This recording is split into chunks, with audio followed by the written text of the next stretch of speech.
Yeah, where are we? We are in Raleigh, North Carolina.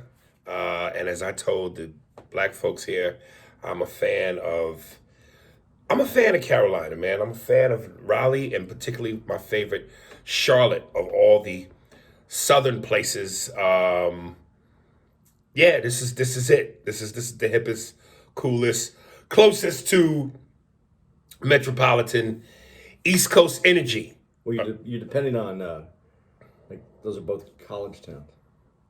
Yeah, Raleigh and Charlotte. Yeah. Yeah, yeah. So But like we're really close to campus. But it's weird, man. 10 o'clock curfew here. Um, Everything shuts down early. Yeah, man. and I Are you love on airplane mode? yeah Okay, cool. I love the I like that southern like I think chicks with that little southern draw. Yeah, because you know where we went? State Farm. We went to State Farm. Like a good neighbor. State Farm is there, but State no. Farmers Diner. State Farmer's Diner. Breakfast, whatever. And we also went to, which I was my favorite, was the Flying Biscuit. Yes, Flying Biscuit was dope, but this one we went to yesterday was State Farmers. Is that right? Yeah, State Farmers. State Farmers, and the work uniform was everybody was in overalls, and we just had the sweetest little, widest little, purest Southern gal who was waiting on me and Andy. And at one point, she was so damn sweet, and I don't want because we talked about this. I don't want to use the terms America's sweetheart and the girl next door, but there is another term which I don't think fits into the narrative of it's got to be a white woman, but it was cute as a button. She was just cute as a button. That's She was real sweet and a lot of hospitality. And every now and then she just kept checking on us. Do y'all need anything? And at one point you had said something to me. You had said, you like that. I like it because it seems. I mean, it seems like she sounds genuine when she says it. Right. And pure. But you can't believe that someone could be That's sweet. that and all cute. the time. No. Yeah, until they go, and the nigga, right, man? Then all the jokes are off. But she honestly. Y'all need anything? Daddy, that nigga, right, me, daddy? She did seem sweet. And then she brought us banana pudding at the end. Y'all want some banana pudding? I like how but she was so, I don't know what was funny, because then she goes, it comes with it. It comes with it. Banana pudding comes with it. Yeah. You want to eat my sweet southern pussy? Banana pudding come with it. But no, it was cool, man. It was cool. But they had good food. They did. Everything was. You didn't like it because it came out too fast. Yeah, it seemed like once we put the order in, 30 seconds later, here it was. It was an old style that line cooking where they have that shit all up on the flat top. Right. It's already cooked. It's just staying warm for as people come in. I love it, man. And I gotta tell you, man, I don't do breakfast much, cause you know the schedule. Most times Yeah. we out late, so by the time we get done from late and a little bit of drinking and chilling, by the time we go to bed, we don't get up till dinner time. We try to squeeze a lunch in there, so we don't really do breakfast. But I actually enjoyed the fact that we did a late afternoon breakfast because Yeah. as my ritual goes, I don't like to eat 5 to 6 hours before a show, and if I am gonna cut it that close, eggs don't sit on you the same way a cheeseburger does. Right. But I tell you this, I don't eat it much when I do eat breakfast, but I did eat it both at the Flying Biscuit and this place, and I forgot how much I like grits. Yeah. Grits would, and for the record, no sugar goes on grits. This is not up for debate. Only thing that go on grits is salt and butter. I know some of you Negroes put sugar. That's you high-end sedity niggas. You Cosby niggas. Real black folk, salt. What are you trying to get little kids to eat it? Kids like salt too. But they also like sugar. Yeah, I know, but you like grits? Yeah. Grits is considered a slave food, isn't it? I don't know what grits is. I just know that my mom used to make it. Yeah, I forgot your ancestry.com told you was 3%, 2% black. So No, that's what that is good. my people call it maize. Maize? It's corn. Okay. So I don't know that if you're not from the South, do whites really fuck with grits? I don't think that's a no, I white think it's thing. I think it's more of a southern It's a thing. Southern thing. Northern white folks don't fuck with grits. But it's been added to culinary, like in shrimp and grits. Well, shrimp and grits is the shit. Yeah, but that's kind of worked its way out of the South into mainstream Okay. menus. I know black folks is big with grits. And the more butter, the more salt, the more better. Sounds like Well, a Spike Lee movie. that's what you said too, because the butter didn't come in the grits. Usually, Right. there's a big dollop of butter Right. right in the center of the grits, and this was All a that heart generous attack one. shit. Yeah. Yeah, I like grits, man. Grits is good. I miss grits. I like how you just said grits is good. Yeah. Grits is good. Grits is good. That come up banana pudding. All right, let's get into it. So two things you told me to watch that I watched on Netflix. One was called Night Stalker. Yeah. And here's what I didn't know. I thought this was a one and done thing. I didn't know it was a series. Well, it was a short series though. But there was unless I'm doing something wrong, there was only one episode on Netflix. No, there was two. No, several. I watched several. So what am I doing wrong? Because here's what I didn't do. I didn't look for it on my Netflix at home at the house. I downloaded Netflix on my You iPad, probably downloaded the. and there was only one episode. Yeah. So there's more? Yeah, there's more. Oh, shit. Okay, because here's what I'm getting to. I assumed before I watched it, it was one and done. And from what I saw on the picture on my iPad, it looked like they showed Richard Ramirez. So I thought it was the story about Richard Ramirez. It still may be. I don't know. Is it? You're gonna have to watch the rest of the Okay. Here. Okay. So let me say this. So I was prepared for this one thing, but then as I'm watching this, I'm realizing, and this is a series, and I was kind of mad at you because I went, Andy knows me. Why would he think I would want to watch this? And here's what I'm saying. It's not that it wasn't intriguing.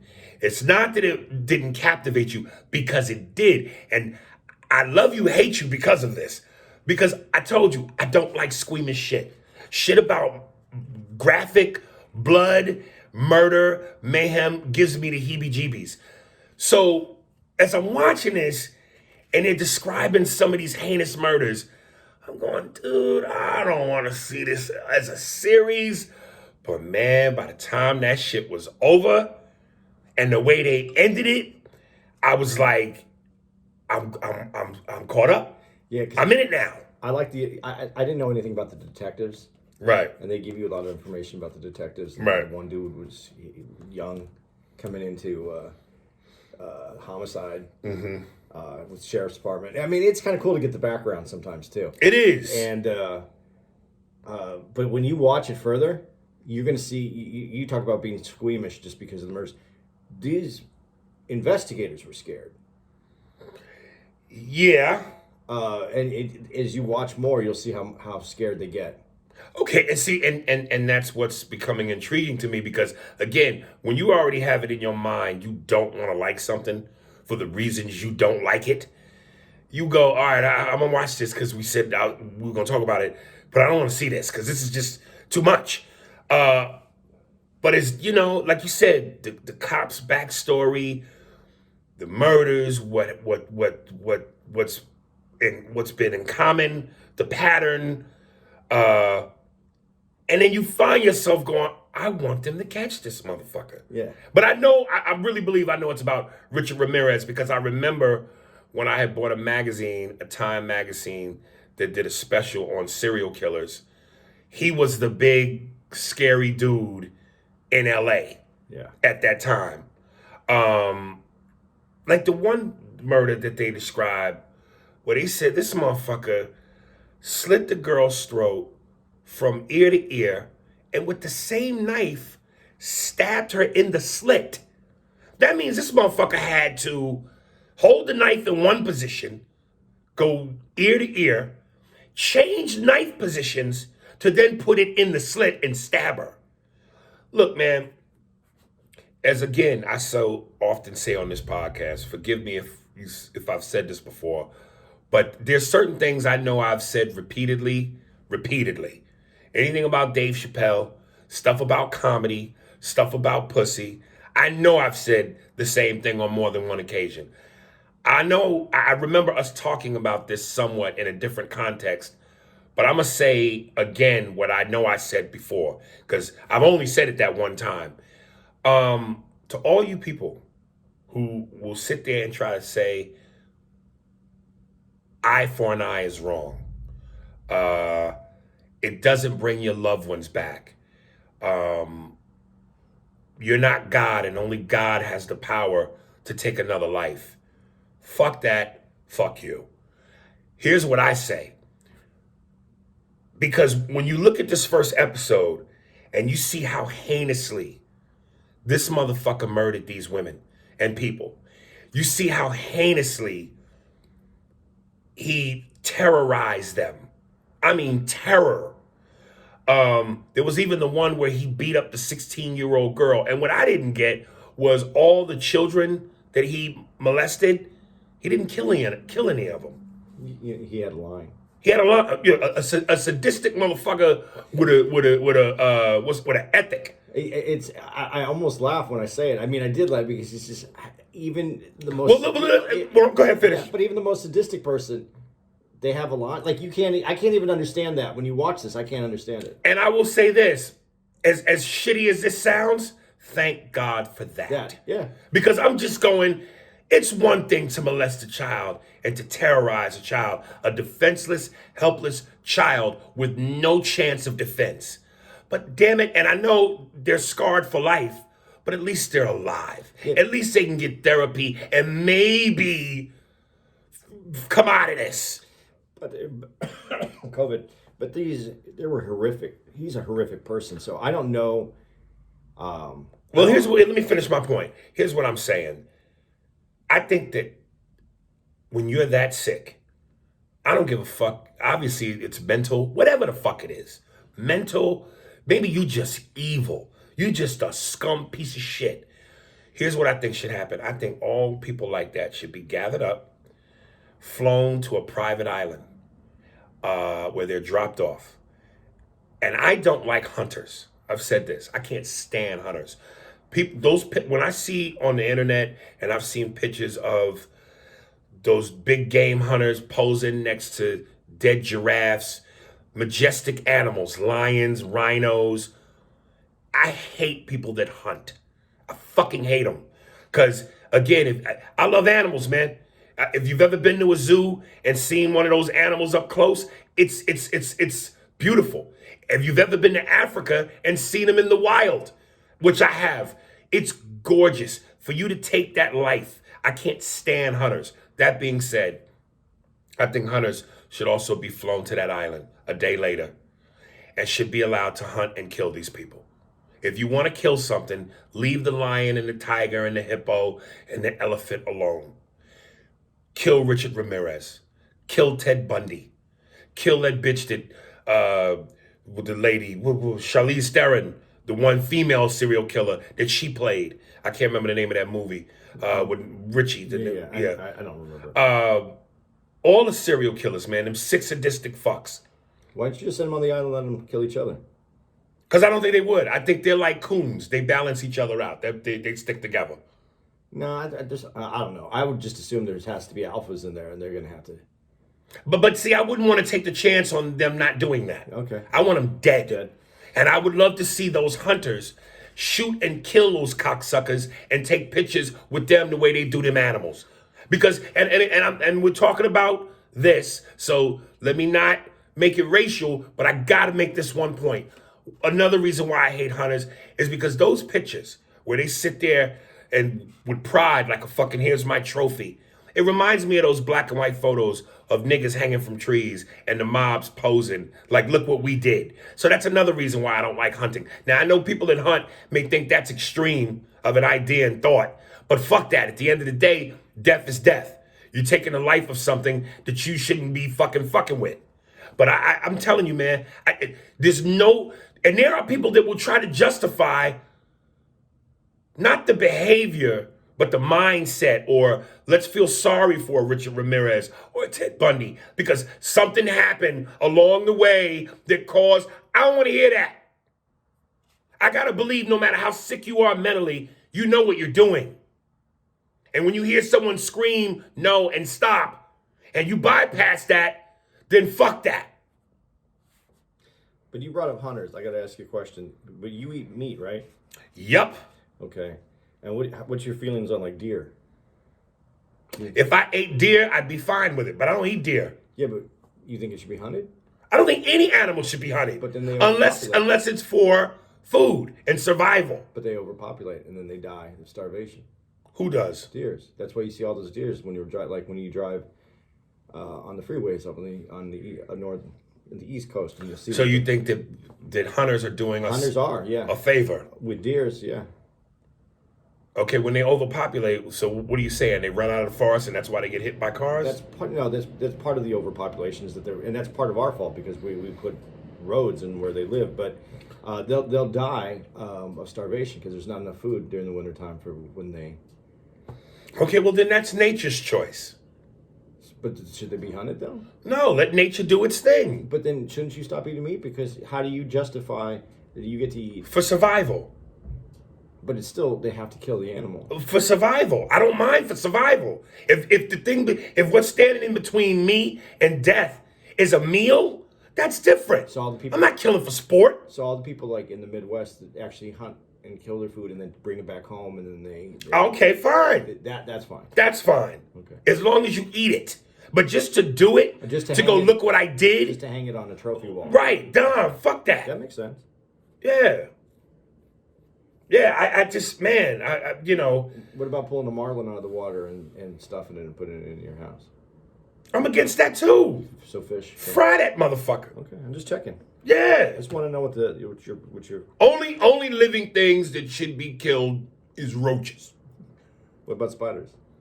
Any insects. Leave it. Take the insects, nigga. Don't fuck with the bees, because the bees make the honey that go into the what you put honey? What you put in honey? What honey go on? Everything. Biscuits, food, breasts, nipples.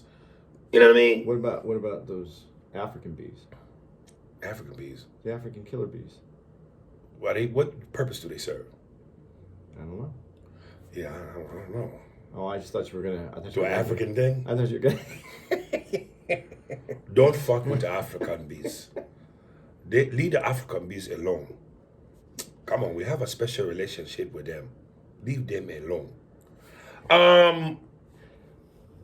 Yeah, man. I just, you know, and you know, it's maybe I would want to watch a documentary to see what goes into the mindset, but I'm not that curious because when you do shit like that, what do you expect me to feel for you?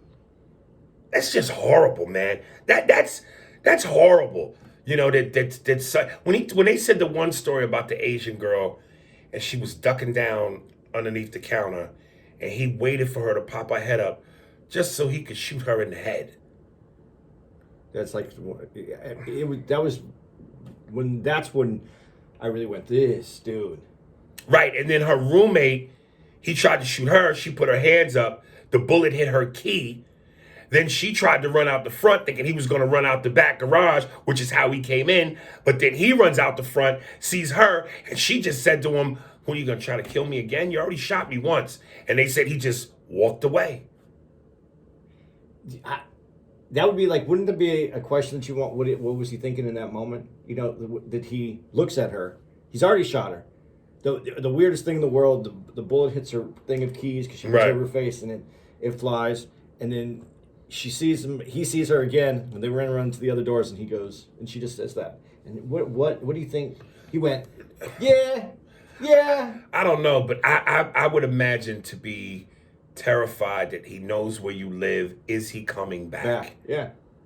Well, do you think she ever went back to that house? I doubt she. I doubt it. How could you sleep there? Blood all over your roommate's blood all over the walls, the body, like that. That's just, my God, man. Yeah, that idea though, that you just like, he was enjoying it so much that he's standing on the other side of that counter. just waiting for her, just casually waiting for her to come up. Right. You know, he's just like, Right. Right.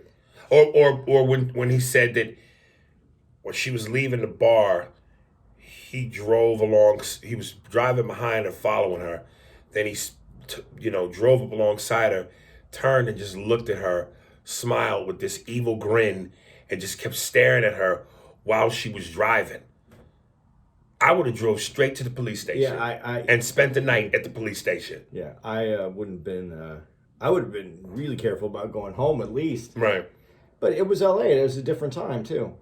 I know you don't hear about it, and I think we all know that the media has a bias towards covering black people the same way they do everybody else. So you tend to think that because you don't hear about it, it doesn't happen. But at the same time, I'm almost willing to bet that if you were to, those statistics show, I'm sure there are black women who die at the hands of sick black men, like a Richard Ramirez. But again, the news coverage doesn't seem to be the same. But statistically, serial killing has always been a white man's crime. And most times they go after victims who are never black women. It's usually white women or other ethnic groups, but it's mainly white women. White men go after white women. And, first of all, and I'm not, obviously I'm against this kind of heinous shit, but thank God, nigga. And I don't mean to say that to be insensitive. I'm just saying that would be one of my biggest nightmares, is to get that phone call from a female in my life who I love and know that has to go through something heinous like that. You know what I'm saying? My daughter, my mother, an aunt, a best friend. Well, I ain't got no female friends because I fuck. So we can't be friends. An ex-girlfriend, an ex-wife, or whatever. So again, I'm not trying to be insensitive, but thank God. Because when you hear how some of these women were murdered, you just go, oh my God, could you imagine? Yeah, I didn't get the racial component in that. What do you mean? What you just said. Like, you think black women are protected? No, what I'm saying is, it has been statistically proven that serial killers are white males. Yeah, and most of their victims are white women. I get what you're saying. I'm not saying there aren't black women who don't get murdered in that fashion. I'm sure there are. But statistically, that's not something black men do. Well, do you think that might be racist, that a white dude isn't killing black women as well? I'll take it. Sorry. I know you're being funny, but I'll take it. And that's why I said I'm not trying to be insensitive, because there are women that are being brutally murdered. So I'm not trying to be insensitive when I say that, but I'm just going, because it's not that way, that's something we don't really have to worry about. I get that. But with this killer. Plus, I also think, and this is, again, not being insensitive, black women are fighters. I'm not saying white women aren't, but this is why I said it's funny to me when I see white women so macho in movies kicking ass. Because white women, and Tommy Davidson did a joke about this, white women talk a lot of shit. All women are mouthy. But when you slap the shit out of a bitch, white women start crying. Why could you do this? You slap the shit out of a black woman, nigga, square up. You just ain't gonna slap a black woman and she gonna fold and cry. Not saying she could beat you, because you're still a man. But a black woman got some fight in her, goddammit. A black woman know how to finger snap, neck move, eye roll. Nigga, what? A black woman, you're gonna have to fight a black woman. So if you're a white dude that's gonna try to serial kill a sister, I'm not saying you can't get it off, because you still got the advantage of being a man. But nigga, you better be ready, because a black woman ain't going out like that, nigga. Well, and just to this particular case, with this Night Stalker case, this guy defied logic, because, like you said, that one woman was Asian. Right. Kids. Right. Men. Right. Like he was an equal opportunist killer. And that's what made it so difficult for them to find him. Right. And they talk about that as well. Right. So you got more coming up. And when the one dude who they thought, excuse me, COVID. God damn, a one white dude who they thought was him, when they said because he was reported following women. This is creepy, man. He was reported following women, and then they eventually got a search warrant, went to his house. They say they found all the cut up pictures of women from nudie magazines. And here's what was the creepy, disturbing part. Not the pictures, because my dad did that. I told you, my dad had photo albums, nigga. And instead of real family photos, this nigga cut out pictures of black women from Hustler and Jugs magazine. So my father was and there's nothing creepy in that. It's all entertainment. It'd be creepier today because you don't have to get magazines and cut them out. I mean, it's on your phone. Yeah, it's on your phone, but niggas, it's old fashioned. Yeah, yeah. I'm just saying for any younger people that listen to this, they might go, "No, dude, that's creepy." Right. But back then, you didn't have access. Exactly. So you had to go to the porn store with the trench coat on. So my dad had. That's not the creepy part. The creepy part was when they said they found women's underwear, and he cut slits in the crotch. I don't even think having women's underwear is creepy. Listen, again, the older you get, the more you figure out what you like. And there's nothing wrong every now and then with the smell of a female queef left over. You know what I'm saying? Well, in a lot of Asian countries, you can get women's underwear used in vending machines. You said that before, yeah. So it's more common than you think. Yeah, but to cut the slit where the vagina is, now we getting into what the fuck is wrong with you territory. Well, maybe he wants to put it over his face, but he wants to breathe a little bit. Listen, when you watch this. What would you do if you got on the plane and the guy sitting next to you wasn't wearing a mask, he's wearing a woman's underwear? I would stare at that nigga the whole flight. The whole flight, nigga. Just sitting there. Dead ass, nigga. Just smiling. Nah, I ain't smiling, nigga. I'm staring at him dead ass like Barkley looked at Kevin Durant when they gave him that one word answer.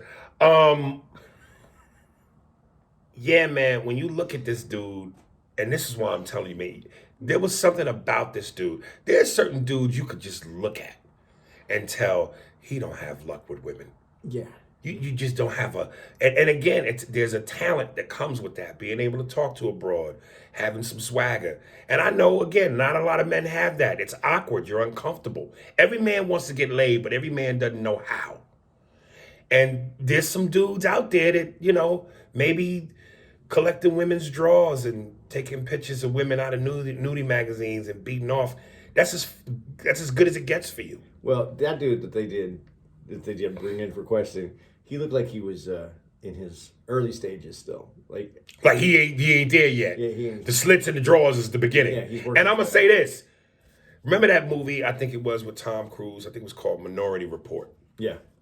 Where they could see you do the crime before you did it. Yeah. I wish we had that kind of technology. Because, obviously you can't arrest somebody for something they haven't done yet. But when the signals are there, just like with alleged or potential terrorists, we got to keep a watch on these niggas, man. Well, bug their phones, something. But would the family see this? Would their family turn them in? Like, okay, you're a little creepy. But would you wait for that? Would you wait for that? By that time, it could be too late. No, but I think the family knows when you don't you think you display? But when you say the family turns them in when? They can't turn them in for something they haven't done. I know, but like you're just saying Minority Report. Can't you say, you need to watch my kid? Oh, yeah, they should definitely do that. But you would turn in your kid? Yeah, or man. would you talk to him and say, listen? I talked to you once. If I see repeated behavior, I'm not going to have you out there hurting women, nigga. I'm going to talk to you once. Once, nigga. Once. And then after that, nigga, you turn him in. I turn you in. You put him on the list. I put him on the list, nigga, because I'm not gonna have you out here violating women. But when you're a little kid, you don't know. Like I shouldn't say little. When you're like a teen, when you're like what is it, going through puberty. Right. You don't think you didn't do any weird things? Like I don't know what if I did any weird things. I'm just trying to think. I did what every other dude did. I played with my dick. Yeah. But that's as far as it went. That's not weird. Yeah, I ain't do no weird shit. You're right. Yeah, I think you could. I ain't no weird ass nigga. You could see. You'd be able to see. Yeah. So much weird.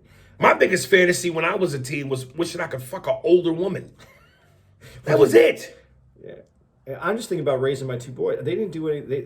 They stayed in their bathroom a lot, in the bedroom. By themselves or together? No, by themselves, and we went through a lot of. I used to. I bought.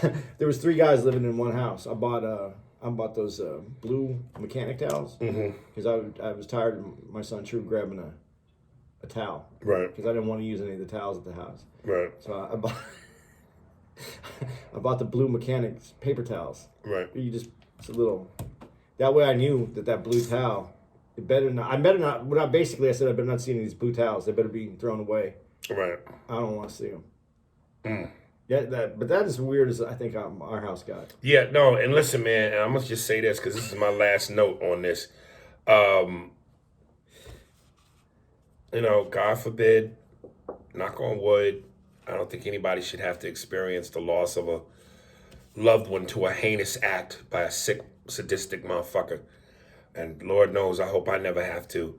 But again, when I've seen the footage of the people in court, where the father, the uncle, or the brother leap over the goddamn thing to put hands on the motherfucker that took their child, I think it's wrong. I know we got to live by laws or otherwise we have anarchy. But something, man, and I know it ain't going to bring your child back, but whatever that does for you, give you some sort of closure or some temporary satisfaction, I think kinfolk should have the right to be in a room with them people and do as they will with them for a certain amount of time. I'm sorry. I think it's wrong to have somebody take it from you, and then the only justification you're supposed to get is to see them go to jail. You got to be. I think you should be able to get some kind of rage out on their ass. Like in the Wild West times, if someone defiled a family member, you'd go kill them. Right. You'd Yeah. And I'm not trying to advocate. Well, I just did when I said the island with the hunters. I'm not trying to advocate murder, but goddamn, man, it's just something. I don't know. If you make somebody suffer like that, you should suffer. That's all I'm saying. See, putting people on an island like that, though, the people may turn that into betting. What do you mean? They would have that'd turn into a cable station, and then you glamorize it. They go hunt you bet on which hunter was going to take out. Yeah, well, why not? I don't know. That's weird. No, not to me. It ain't making money off someone else's sadness, though. You're still making money. People always make money off of tragedy. Yeah. Somebody's making money. The coroner, the cemetery, what you call the people that mortuary? Mortuary. They making money. Yeah. So fuck that. All right, more of Happy Time. The second documentary I watched was this thing, Crack. Would it make you feel better? Is like the hunter was standing over like whatever it killed, and it made it took its fingers and made like that happy face, like the Joker happy face, and just made it smile, so it didn't look like the animal was so sad when it was dead. No, that ain't gonna do shit. No, I just want. I don't think big game hunting. I just want because I'm making fun of it a little bit. Right. But I don't like big game hunting. I don't have anything hanging from my house or would want. You do my animals? Yeah, I wouldn't go out and shoot something. Yeah, I understand population control with like things that that are going to suffer because there's too many of them. But I'll say this: even the big game hunting, don't be a coward about it. Put the gun away. Go in with a spork, and that's it. Dude, a plastic knife, and give the animal a chance. Don't hide in a fucking bush or from a distance where they can't see you and just take it down. Dude, there's a video of Jared Allen. He was a football player. He's retired now, right? But he was a hunter. He was a hunter, but he was hunting wild boar, and he had a knife, and he was in the tree, and he waited for the boar to walk underneath the tree, and then he jumped out of the tree, right, and just took the boar out. Did he do it successfully? Yeah, well, yeah, that's not why he didn't retire from football because he got killed by a boar or anything like that. He took the boar out. I mean, that's pretty. And he did like with him, he ate all the meat. All the Yeah, meat. but fuck that. Let it see you coming. Look Lion King in the face. Does when you watch lions hunt or anything hunt, it doesn't let you see it coming. No, but again, you talking about nature. I'm not gonna. He was hiding in a tree waiting. That's natural for niggas to hide in a tree and jump out with a knife. Yeah, for him, Jared it was. Yeah, well, He took that thing out. okay. And it's not an easy take out. It's not. Those are dangerous. Yeah, it's easier to take out when it doesn't see you coming. Well, but that's how hunting's done. Okay, like I said, coward. No, in nature, that's how hunting's No, done. no. Nature by whom? When a wild cat goes to chase the gazelle. Yeah, but that's nature versus nature. That's different. I'm not talking about nature versus nature. I'm talking about man. Well, if man relied just on man's skills, man would be dead. All the animals would eat us up. Then what does that tell you? No, because there's a way to do it without dying. That's when you put your skills to the test. Yeah, most of us wouldn't make it. And most of us today, none of us would probably make it. Well, I don't know about that. Let's see. Let's see. A crackhead can do anything. I seen a crackhead on a motorcycle with a refrigerator on its back. When you are truly hungry, life finds a way. So on this network of vengeance, we'll call Right. it vengeance. The first wave is just a bunch of crack addicts, and they go in there and they try to take out the dude. And then that's like the early fights. Yes. What do they call those fights? What's the whatever the fights are before the main event? Oh, Right. yeah, The undercards. the undercards. Yeah. The crackhead is the undercard. Right. The undercard game goes on. He goes Right. in there. And it's probably not like the best killer, but he was Right. a killer. He had to go out. So the crack addict takes that, and then the main event Right. is the Here's what would really happen. The crackheads would take out the sick niggas, and then the crackheads would take out the main event. So it's the only one standing. It's the crackheads. I'm telling you, crackheads are amazing when put to the test. All right, speaking of crack. So I watched this thing crack. And I'm going to tell you something, man. I always say I grew up poor, which I did. Grew up in Manhattan, Hell's Kitchen area. A lot of roaches, some mice. But it's not until you watch this documentary that you know what real poverty is. I was poor, but I wasn't poor, nigga. Them places in, the Bronx, Brooklyn, certain parts of New York where literally kids are playing amongst dirty mattresses, broken down, abandoned cars, trash piled up to the rafters, and the rats are playing with you. That's a whole nother level of poverty. when rats are pets. Man, Yeah, dude. the projects. I never grew up in the projects. A broken, abandoned apartments and broken windows. I was poor, nigga, but I wasn't poor. God damn, dude. That shit's crazy. And that, it sounds like a long time ago, Right, but it's not a long time ago. right. I mean, it's the 80s. Yeah, and listen, man, I'm this is again where I'm thankful to my parents, particularly my mother, because she was the mother and father many times, but she was such a driving force in terms of making sure that we didn't grow up that way, having to work 2 jobs, a busted right wrist, always put food on the table, best she could, clothes on her back. And again, when a lot of kids was outside playing and ripping and running, me and my sister was in the house doing book reports and reading so that we didn't say things like, where he is? He's right there. Who that there? What color is that? What color is it? What color is it? Orange. Orange, nigga. We didn't say things like orange. I heard that. Because I'm telling you, man, when you see them crackheads, man, smoking that crack, that life, just smoking crack and selling drugs just looks awful. I'm glad that had to be an option on the table for survival. Dude, when they talk about it, they talk about that first hit, and then you're hooked just off Right. that one. And I'll tell you this is a true story. I did coke. I admit it. I did a lot of coke. Yeah, at you the said age, that on the yeah, okay. podcast. I did a lot of coke. I really enjoyed doing coke at that time, at my youthful 20s. And one day, this dude who's just a kind of a, I guess, a coke buddy, but somebody that I knew.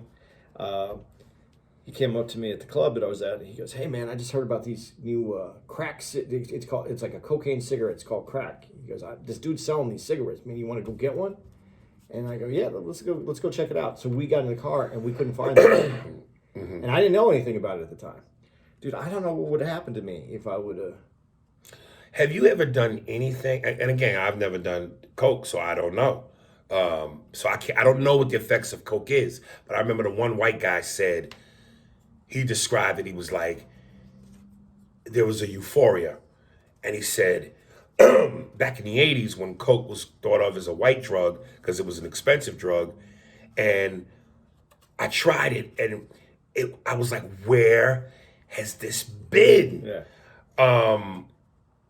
And like I said, I've done ecstasy, and I think I heard there's traces of coke in it, but it's also mixed with other it shit. depends on who made it. Right, but that's the most euphoric I've ever felt. And that feeling is amazing. Now, obviously, the side effects are nearly the same. But again, this is a duh moment. Duh. If you could smoke crack and it didn't fuck you up the way that it does, it wasn't addictive the way that it is, to experience a euphoria like that, because I gotta imagine the euphoria is 10 times better than ecstasy. Who wouldn't want to feel that? As long as, it didn't fuck your life up. Yeah, well, I don't know how else to explain it without it fucking your life up. Because see, one of the things about doing coke that's different from crack, that coke was semi-social. I mean, it got weird when you got fucked up, but you're doing lines, and you put out a little tray with some lines on it, and everybody's doing it together. It's like drinking. It's like going and drinking. Like you're Right. all in the same. Like when you said ecstasy, you take ecstasy, and then you go out amongst people. Yeah, you're in a euphoric state, but you're not necessarily out with other people that are doing the same thing as you. You're not in the same place. It's not as social. Right. Cocaine, that's what made cocaine, like when you see it at Studio 54, and it was part of the social atmosphere. They were all doing it together. It was like they were all in on it. They were all just like, it's similar to drinking. That's the social aspect of it. Crack doesn't have a social aspect. It just has an addictive aspect. And the reason it was you burn your hands. I mean, when you get really addicted to it, you're Right. at the will of it. And I don't know. I only know one girl who was a crack addict, and if you even talked about crack, her ears would turn red. Like she had a fit, like just talking about it, her ears would turn red. So she had a physical effect from just even bringing up the word crack and then talking about it. So I feel very fortunate that that day we couldn't find the dude, and then I started hearing things about it, and I heard how addictive it was, and I go, nah, I'm already into this too much that I don't even want Right. to try something else, and that's kind of Well, I just applaud you because, I guess some people are weaker than others, but you obviously snapped out of it or knew it was time to snap out of it. dude, you get older, and it's a financial situation too. Well, some motherfuckers snap into it, can never snap out of it, Yeah. and even when they can't afford it, will do heinous shit To keep getting it. keep getting it. Yeah. So, you obviously had something in you that some other people don't have. I just don't have. I mean, I shouldn't say that I don't have an addictive personality. We all have things that we're addicted to. That just wasn't one of them. I like the social aspect of doing coke, especially at that age. And Right. I would like when you're talking about having skills, like talking to women and things. I wasn't skilled in that area, Right. so to have a social it would break down those social barriers. You're doing some coke, you're talking. There was a way to make some conversation. That changed that for me. That's what opened that up. So really, outside, if it didn't even have that component, I don't know how long I would have if I would have really fucked with it because it's expensive. Man, and I've said this before, this country, man, the blessing and the curse. It's a great country for so many reasons, but it's also so fucking filthy. Dude, that shit when they broke down how, and black people have always said, well, when crack hit the black community, it exploded like a bomb. Who's bringing these drugs into our community? Black people don't own planes and boats. We're not the ones flying this shit over here. But yet it's flooded in our community and destroys our community. And I think that's partly what that movie was that Tom Cruise did, where he played the airplane pilot. Yeah. Who was, The CIA. Yeah. To know that the government, as they broke down, and I wrote it down, turning a blind eye to drugs, supplying Iran with guns and rockets for profit that they give to Nicaragua in exchange for coke. Well, the coke was to get the money so they could make the money so they could buy the guns so they could go back there. It was heinous what they were doing. And here you have Ronald Reagan and, of course, Nancy Reagan, who's the leader of the slogan, "Say no to drugs." Just say no. Just say no. And then from there all the way to the Clintons and to signing laws in effect that if you use drugs and you get caught and the punishment, and of course the punishment is not equal to the white counterparts. And well, it was powder cocaine was it's mandatory sentencing that they made. Powder cocaine had a different mandatory sentence than even one crack rock. Right. The sentencing was stricter. Which I don't want to get into a political discussion, but that's one of the things. That is one when people say name the thing that Trump did. That's one of the things that he did. He evened that playing field out in the powder cocaine and crack rock cocaine were the same level.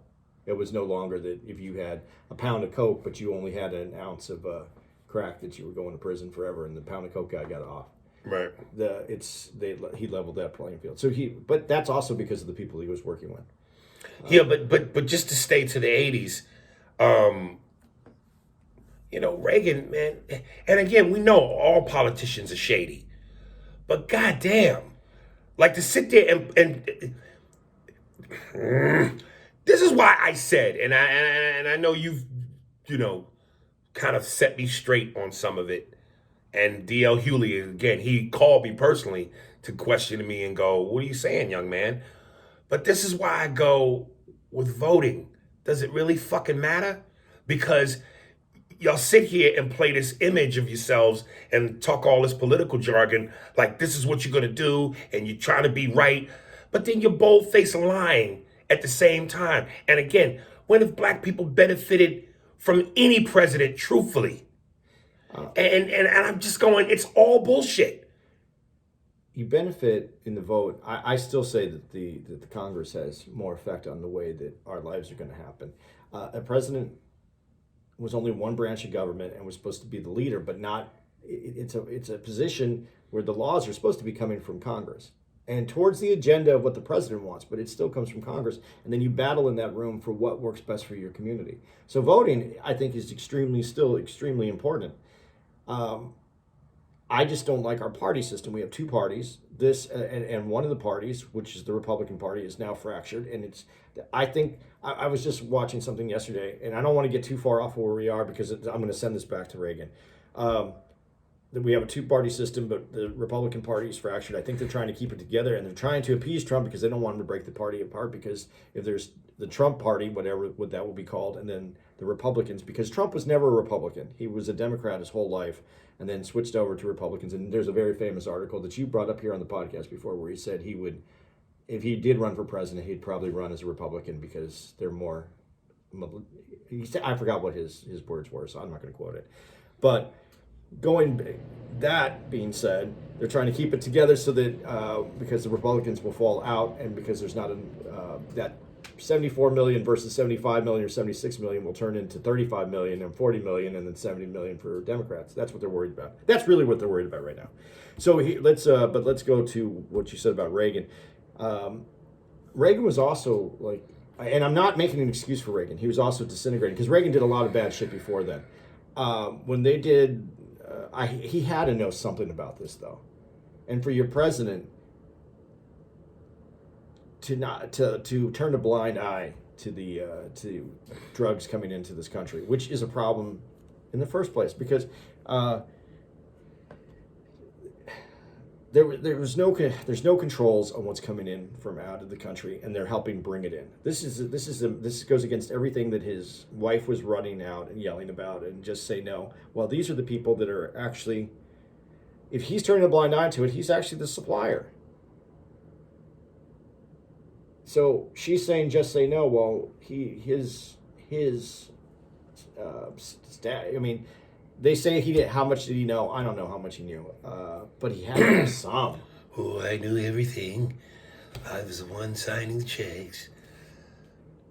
He's just a sad case for me because I don't know, and I'm not trying to make anybody feel bad for a guy who did fucked up shit because I think he fucked up a lot of shit. Again, he was another one of those people that had policies that worked economically but really hurt the people. Dude, When you say the people, you mean what people? Everybody? Everybody. No, he hurt the average American because we were talking. Here, let's do this real quick. Last night we saw a homeless guy. Right. The homeless situation in America has just exploded after Reagan, and the reason it exploded is because he cut all these programs that were for people for mental health, and just all those programs getting cut has led to all these people, so many more people being homeless. People that aren't able to work, they have issues. There's no place for them to go. And we saw the guy who was going to sleep last night in the porch area, the entranceway, The doorway to the comedy club. because it was open, and he didn't go there when anybody was there. He didn't know anybody was even in the building. He just wanted to live because it was cold last night. 26 degrees. So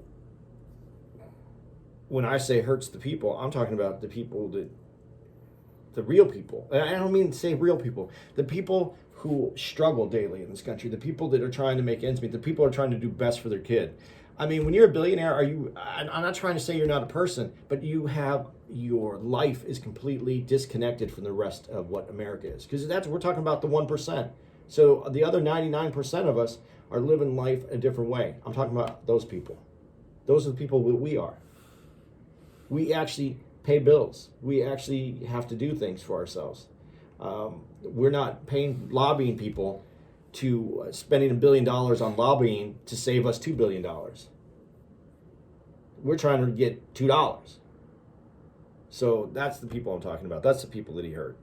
But on the other hand, when you say, do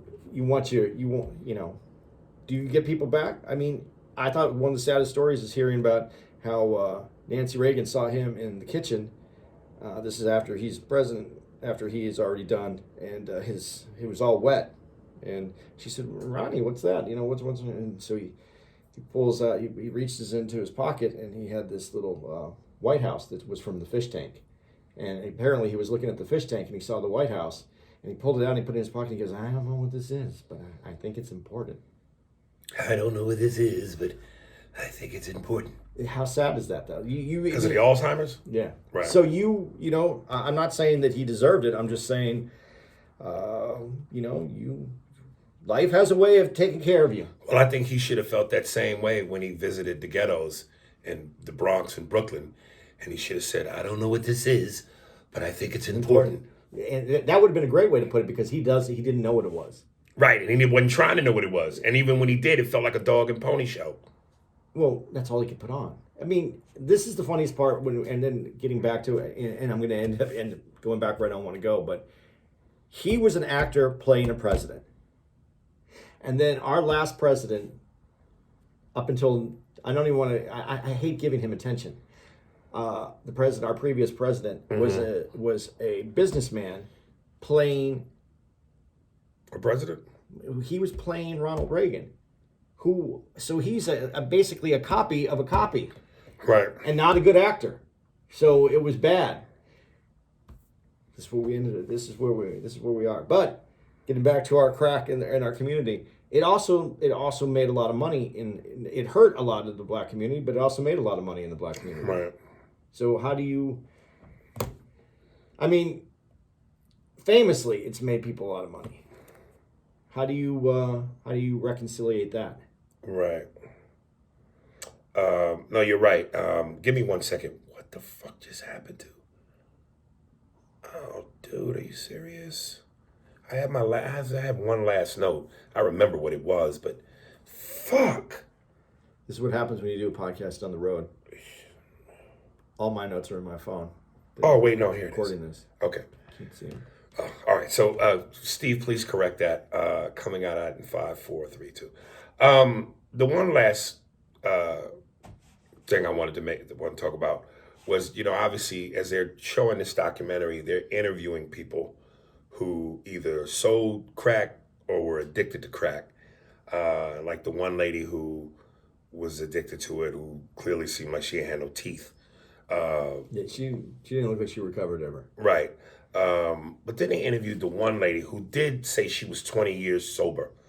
And then they showed the footage from back in the 80s where the police were snatching niggas up off the streets. Because I remember, just to keep it in context, what they said was a lot of the police didn't give a shit that crack was being sold in the black community openly. They didn't give a shit that children were exposed to it, and there were murders and gunshots at night, and a lot of people out of fear stayed locked in their homes. A lot of the cops were being paid off by the dealers. But it's always like the same story. It's not until your own are affected that now it's a problem. So once the cop got shot in his squad car by some drug dealers, oh, it was on then. Cops all across the nation started rounding niggas up like, there was a prize to it. And the one black lady said, as she was shackled, and then they show her shackled with a other bunch of black ladies and a chain link, and they're all shipped on a van or in a van or a bus, and they're all and these are her words. So I'm shackled with, first she said we were stripped naked, then we were shackled, then we were put on a bus, and we were driven somewhere not knowing where we were going. And she compared it to our ancestors and what they went through. And even before she made the comparison, the way you saw the visual of the black women shackled in them chains, you automatically thought of slavery. Yeah. I didn't need her to say it to see it. But then as I'm thinking it, she's saying it. So she says it, you see it, and then she finishes with that last part. She said, it reminded me of what our ancestors went through. And I kind of went, I see what you're going for. But the difference is our ancestors didn't smoke crack. And so to compare that situation, and I get the racial connotation, but to compare that situation to our ancestors, I don't know if I could get with that. Because our ancestors weren't shackled and stripped naked and put on a boat not knowing where they were going because they smoked crack. That's a whole nother thing. So I don't know if that's a great comparison. But the imagery is correct. But the imagery is correct. But also you got to remember this too. When they talked about smoking crack, and I never smoked crack, so I don't know. But when they say you're addicted immediately, no one thinks I'm going to have this hit and I'm going to be instantly a slave to this drug. So I'm not saying that the comparison. I see what you're saying. That was self-imposed. You put that on yourself. Yeah. But if people had known or understood, but there's warnings. I mean, you saw the other people that were fucked up. Right. I don't know. It's a tough one, but I think the imagery is correct, and I understand. You understood the point. But to the other point of what you said is that the police didn't care that crack was being sold in the black community. Right. Yeah. That's what I'm saying. I know there's a racial component to it. But remember the line from The Godfather when they talk about. I'm trying to remember the line when he says. When Don Corleone comes back and they said that they weren't, because they didn't want drugs. They didn't want the families running drugs. And they said, no, let them have the drugs, but only deal it with the blacks. Are you sure? Because the scene I remember is when Vito Corleone was telling Sollozzo he didn't want to deal with drugs because drugs was a dirty business.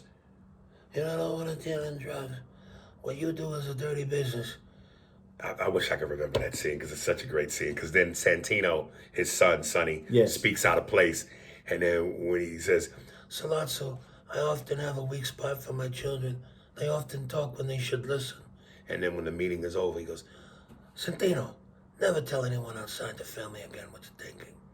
This was the scene when they came back and they said it was after he was shot. Right. And then they have another sit down. Right. And then they opened up the territory, but they said that it was only going to be in the black community because I think they said they're animals and they're as long as they leave it in that community. Yeah. So that's the point. Right. That's how it was thought of. And comedy for me, this is I don't know how I got to the word comedy in this, but that's why Richard Pryor is my favorite comic. I told you that. Yeah. And Richard Pryor had a joke that changed my life as a young person. As a little kid, when I saw this, I think I was only 11, 12 years old maybe. And it's a joke, and I'm going to paraphrase it because I'll fuck it up. But it's the joke where he said, white people drive out of their neighborhood and they drive through a black neighborhood and they see all these black kids on drugs and they're all fucked up. And then the family's like, oh, look at that. Isn't that a shame? Look at all these kids on drugs. And then by the time they drive home and they see all their kids on drugs, they go, oh my God, it's an epidemic. Right. And it's the way that I understood comedy was a way that you could use something satirically to educate as well. Mm-hmm. And that's what made Richard Pryor a genius to me because he allowed white America to see their hypocrisy through comedy. And that's what was amazing to me. And so, but as we talk about that joke always becomes relevant because we're doing it again with the opioids right now. It's always an epidemic when it's a white problem. Yes. So, we really made this a really tender, fun podcast. Yeah. And my last note to the one brother who also, I can't remember if he was addicted or he was selling it, but I do remember as this is him now giving the interview in the documentary. This nigga's fingernails was long as shit. I mean, all of them. Listen, to you niggas, particularly in Detroit, because I know you Detroit niggas do this, and some of you Southern niggas, cut your goddamn fingernails. I don't know who you niggas are that think it's cool to have long fingernails as a man. It's not a good look. Long fingernails belong on a woman. And plus, niggas, listen, you got to caress women. You got to rub calves. You got to stroke hair. You got to rub backs. Claws ain't it. Claws ain't it, nigga.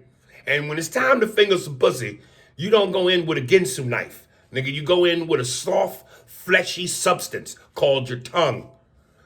Cut your goddamn nails.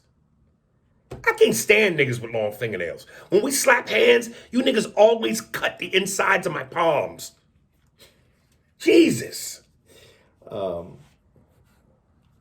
of the featured people in this documentary, though, and the reason we brought these two up was because they're good docs, and we were just, we're still in COVID, man. We need to watch some things. But if you want to read a book, now I'm going to forget his name. I was just had his name, and then I swear I'm going to order you that Belinko Genko, or whatever the fuck that's called. Get it for me.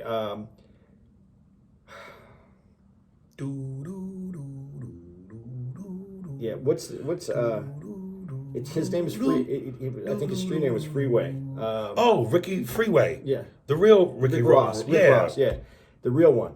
Yeah. He has a book that if you read that book, he gives a lot more details about actually his side of the business. Right. And I met him one time. Did you really? Comedy Club. He looks really short. He is. He's not a big guy, but right. There's something very them you're not gonna fuck with this dude. Them little niggas, man. They be, And he only had like two guys with him. He was not right. He was interesting, and it's worth reading if you want to read about if you have any interest if you check out the documentary and you still have interest, check out that book. But the documentary is worth seeing. If you fuck with Madame Zenobia's and Geechee Dan, what was the short nigga? God damn it! I know some of the black people going to email me, motherfucker. Y'all know the movies with Sidney Poitier, Bill Cosby, Uptown Saturday Night, Let's Do It Again. The one where they robbed Madame Zenobia's. And they went that famous funny bar scene when Bill Cosby and Sidney Poitier going to the bar in the ghetto, and they looking for. I think Geechee Dan was Halle Berry Fonte's character from that same movie. Oh, the short nigga that ended up whooping their ass. That's my point though. When he's talking about little short niggas, and that short nigga beat both them niggas' asses, that was hilarious. Did you say Holly Berry, or did you say Harry Belafonte? I thought you said it sounded like Holly Berry. Did I? Yeah. No, it was Harry Belafonte. Okay, I just checking. All right. And incidentally, I've been forgetting to give that out a lot. Email me, y'all. ArieSpears45@hotmail.com for all questions, concerns, and conversational pieces. Hits 101. We didn't do any of this at the top. Top like we're supposed to. Yeah. Spearsburg Pod. Twitter. Patreon is Spearsburg. For everything. Is it Spearsburg Pod, right? Yeah. Spearsburg Pod. Anything else? No, the only thing we didn't bring up that I thought we were going to do real quick, and we probably could real quick, unless you don't want to, the white dude for the Seahawks. Nah, let's leave this here. You want to leave it here? Yeah, Okay, because cut we that already out, at a Steve. minute and 5, yeah. Where we're going to be next week. We're gonna Kansas City. Kansas City. And then we're off for a week, and then we are in, where are we going into? I don't know. Was it Tacoma? No, that's February. That's the end of February. Oh, that's the end of February? Yeah. Okay. So cut that out too, Steve. Hey, and check us out next week. When you're listening to this, we're going to be in Kansas City. So if you're in the Kansas City area, come check us out. Kansas City Improv, baby.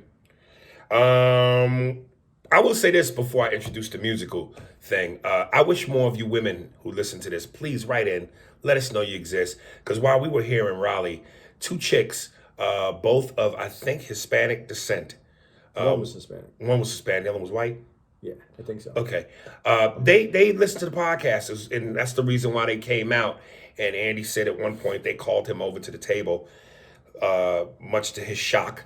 And then when he was introduced, as he was going on stage, he didn't hear it, but I was standing right by him. They were like, "Yay, Andy, Andy!" So it's nice to know that we have more than our regulars. Cece, Deandria, Johnson, Shannon, Shamar, Farrah. It's nice to know that we AB. It's nice to know that we have more. Make yourselves known, ladies. Stop hiding behind your brassieres. Pull your titties out. The same way we put our dick on the table. Let's go. Let's get it. All right, coming up. Musical guest. Reginald E. Carson. Kaysen. Oh, you stopping it? No, I thought you were almost done. Oh. Reginald Kaysen featuring Rosie Bands. The website is reginaldkaysen.com. That's REGINALDKSON.com. His Instagram is REGINALDKSON. His Twitter is that same spelling, but with the at REGINALDKSON. Thanks, Reginald. This track is called This World. And incidentally, to Eric Venable, I know I told you we don't judge what we play here. I ain't gonna say the name, but we played something recently. I was like, what the fuck is this? But that's why it's subjective, baby. That's what art is. So I know you probably smiling, Eric, right now, going, ha! But yeah. Anyway, Reginald Kaysen featuring Rosie Bands. This World. We out.